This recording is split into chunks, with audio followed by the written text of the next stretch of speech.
Bismillahirrahmanirrahim.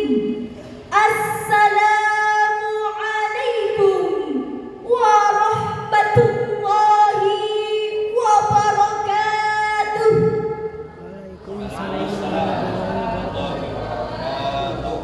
Alhamdulillahilladzi faddala bani Adam bil ilmi wal amali ala jami'il alam. Wassalatu wassalamu ala sayyidina Muhammadin sayyidil arabi wal azam wa ala alihi wa ashabihi ya nabi'il ulumi wal hikam. Amma ba'd.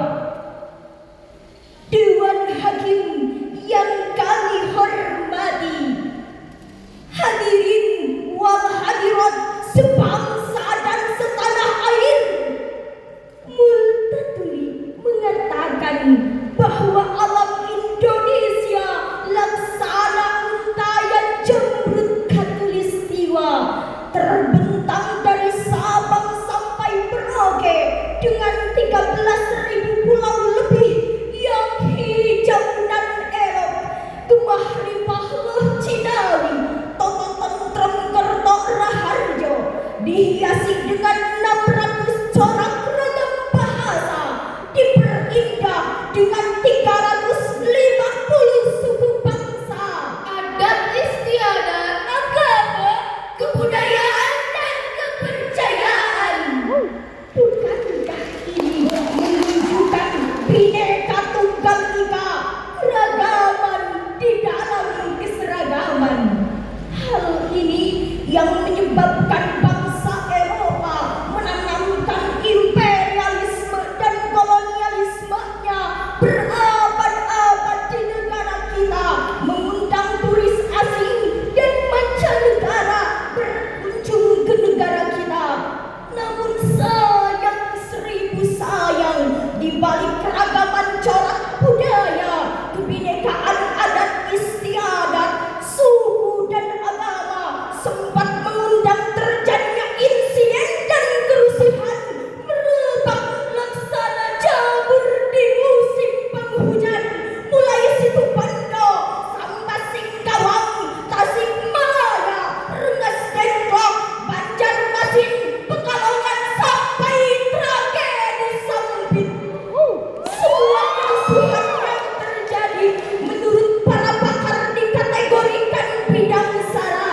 Hal ini yang menyebabkan bangsa Eropa menanamkan imperialisme dan kolonialismenya berabad-abad di negara kita. Semua kerusuhan yang terjadi menurut para pakar dikategorikan bidang sara.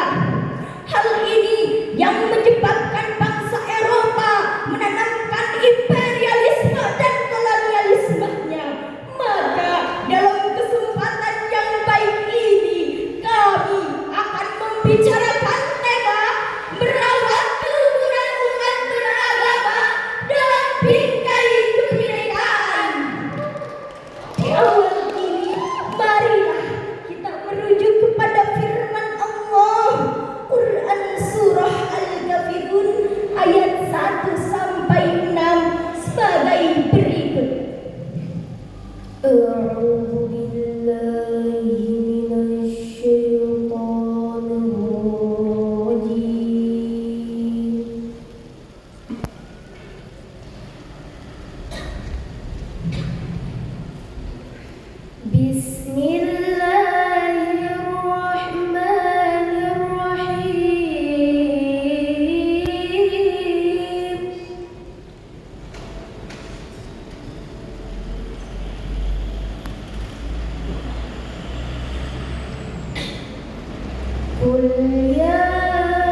sesuai dengan bunyi Undang-Undang Dasar tahun 1945 pasal 29 ayat 2 yang berbunyi, negara menjamin kemerdekaan tiap-tiap penduduk untuk memeluk agamanya masing-masing dan beribadah menurut agama dan kepercayaannya itu. Lebih tegas, Allah berfirman dalam surah Al-Baqarah ayat 256 sebagai berikut.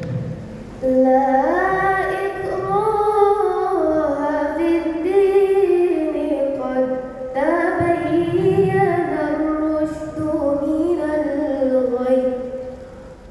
Shadaqallahul adzim. Tidak ada paksaan untuk memasuki agama Islam. Sesungguhnya telah jelas jalan yang benar daripada jalan yang sesat. Maha benar Allah dan Maha Agung dengan segala firman-Nya. Hadirin wal hadirat sebangsa dan setanah air, Imam Ali As-Sabuni memberikan syarahan aila tukrahu ahadan ala duhuli fi dinil Islam. Janganlah memaksakan seseorang untuk memasuki agama Islam. Hadirin, menghargai orang lain sama saja dengan menghargai diri sendiri, dan menghina orang lain sama saja dengan menghina diri sendiri. Begitu juga halnya menghina agama, sembahan, kepercayaan dan keyakinan orang lain akan menghina Tuhan kita, menggunjing dan memperolok-olokkan Tuhan kita. Maka umat Islam sebagai umat yang mayoritas harus tidur kalau tidak ingin dilahap. Betul? Hadirin wal hadirat sebangsa dan setanah air, kita sepakat bahwa negara Indonesia adalah tempat dan negaranya orang-orang yang beragama. Maka umat Islam yang mayoritas harus bisa menaungi dan menjaga diri. Tidak ada gontok-gontokan, pertengkaran dan gontok-gontokan. Demikianlah diungkapkan Bapak Presiden Soeharto pada pidatonya pada Rakerdepan tanggal 21 April 1997. Apabila hal ini terwujud, negara yang maju, makmur, adil dan sentosa selama hayat masih dikandung badan bukanlah impian semata-mata.